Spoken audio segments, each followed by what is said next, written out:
Ok amigos, entonces ya para terminar vamos a hablar un poquito sobre el tema de condicionales, ciclos y funciones. De nuevo, pues es un tema, una pincelada para que recordemos estos temas. La primera parte es la parte de condicionales, eventualmente cómo trabajamos esta parte. Para que recuerden es ciertas condiciones que se pueden evaluar para en base a eso interactuar de maneras distintas con el código que yo tengo. Entonces, por ejemplo, el primero de ellos es lo que se llama el switch.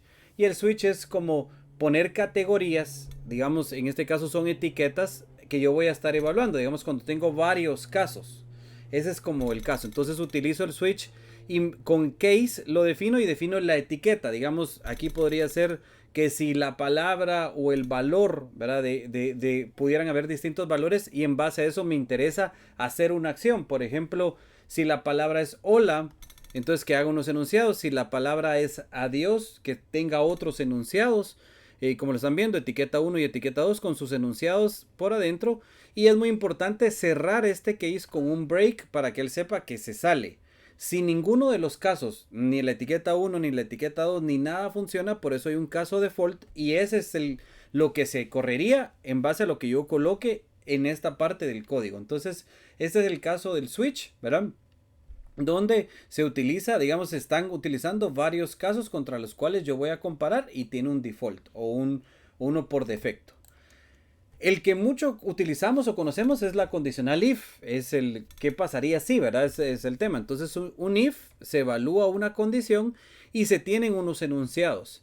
Pero si yo pudiera tener varias opciones, no solo es una única condición, por ejemplo, la que necesito evaluar, entonces a diferencia del switch que tiene cases y etiquetas ya propiamente identificadas, pueden ser condiciones, entonces yo puedo usar un if con condición 1 y si se cumple eso, se realizan estas actividades, pero si no, utilizo un else if en esta configuración y puedo evaluar otras condiciones y entonces cuando sea verdadera la condición, entonces este entra a correr, digamos en este caso correría o realizaría B, pero si no, hay una última opción donde entonces else quiere decir todo lo que anteriormente no entró, entonces haga C en este caso. Entonces así podría yo evaluar, podría tener solo un if y un else, o un if con varios else if y un else al final, o solo un if. Pero esto es, digamos, como se está haciendo. Ahora, las condiciones que yo pudiera evaluar, por ejemplo, aquí está. Si X es igual a Y, si X no es igual a Y o es distinto, es como muchos decimos. Si X es menor a Y, si X es mayor a Y. Voy a activar mi puntero para que lo ubique más fácil, ¿verdad? Si X es menor o igual a Y, porque esto es importante en algunas condiciones, o si X es mayor o igual. Eso es para saber si el mayor o igual o el menor o igual es para, si todavía está en ese rango, voy con un contador y todavía es 30 y necesito que bajo 30, digamos el valor máximo, todavía se ejecute lo que está adentro. Por ejemplo, aquí en la condición yo pondría si es mayor o igual a 30, entonces evalúa es 30, es mayor o igual a 30, sí, entonces todavía realizaría una última vez A porque es mayor o igual. Esa es la diferencia entre los mayores y menores y los mayores igual o menores o igual que. Ahora, cuando estamos hablando ya de ciclos propiamente, lo que nos vamos a topar es el típico es un ciclo for, donde cuando se inicializa se pone qué valor inicializa, dos puntos, qué condición evalúa, dos puntos y cuál es el incremento. Normalmente el típico incremento, la inicialización es un valor cero, es una condición hasta que sea menor que un valor 30, por ejemplo, que es el máximo que quiero que se realice el número de iteraciones, y el incremento puede ser uno.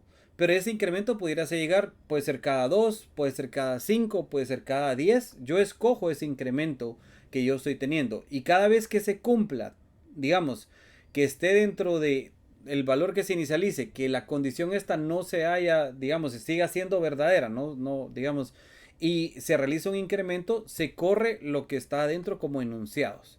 Entonces, muy importante estas llaves que cierran la parte de los enunciados y que cada uno de los ciclos, al igual que en todo lo anterior, es bien importante aquí el cerrar con punto y coma cada uno de los enunciados que estoy yo ejecutando. Ahora, hay un ciclo while que este es mientras corre, entonces mientras esta condición siga siendo verdadera, corre estos enunciados. Ese es el ciclo típico que nosotros tenemos. Pero hay uno que es un do while y como corre es haz lo siguiente, hace los enunciados mientras que esta condición funcione. Es simplemente un tema de orden que es importante en algunos casos. En el caso de arriba es mientras la condición sea verdadera, aún haz una última vez la corrida de estos enunciados. Y esto es, haz estos enunciados, pero si la condición ya es verdadera, si la condición ya es falsa, por ejemplo, en este caso, entonces ya no lo va a hacer por última vez los enunciados. Aquí, mientras que la condición siga siendo verdadera, todavía hay una última corrida y aquí eventualmente la estamos viendo que se da. Entonces, dése en cuenta la forma en la que estas condiciones se dan. Muy importante, qué estoy evaluando en mis condiciones. Eso es vital, ¿verdad?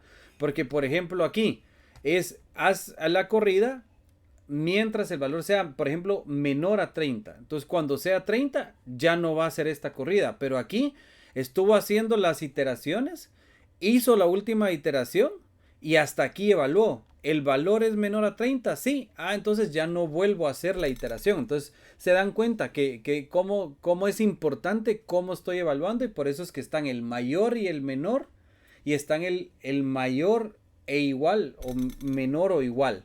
Entonces es la diferencia en estas condiciones.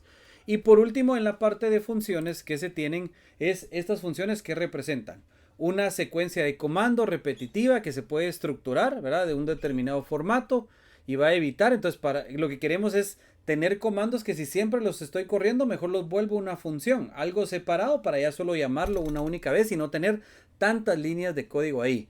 Puede recibir datos como parámetros, como entradas.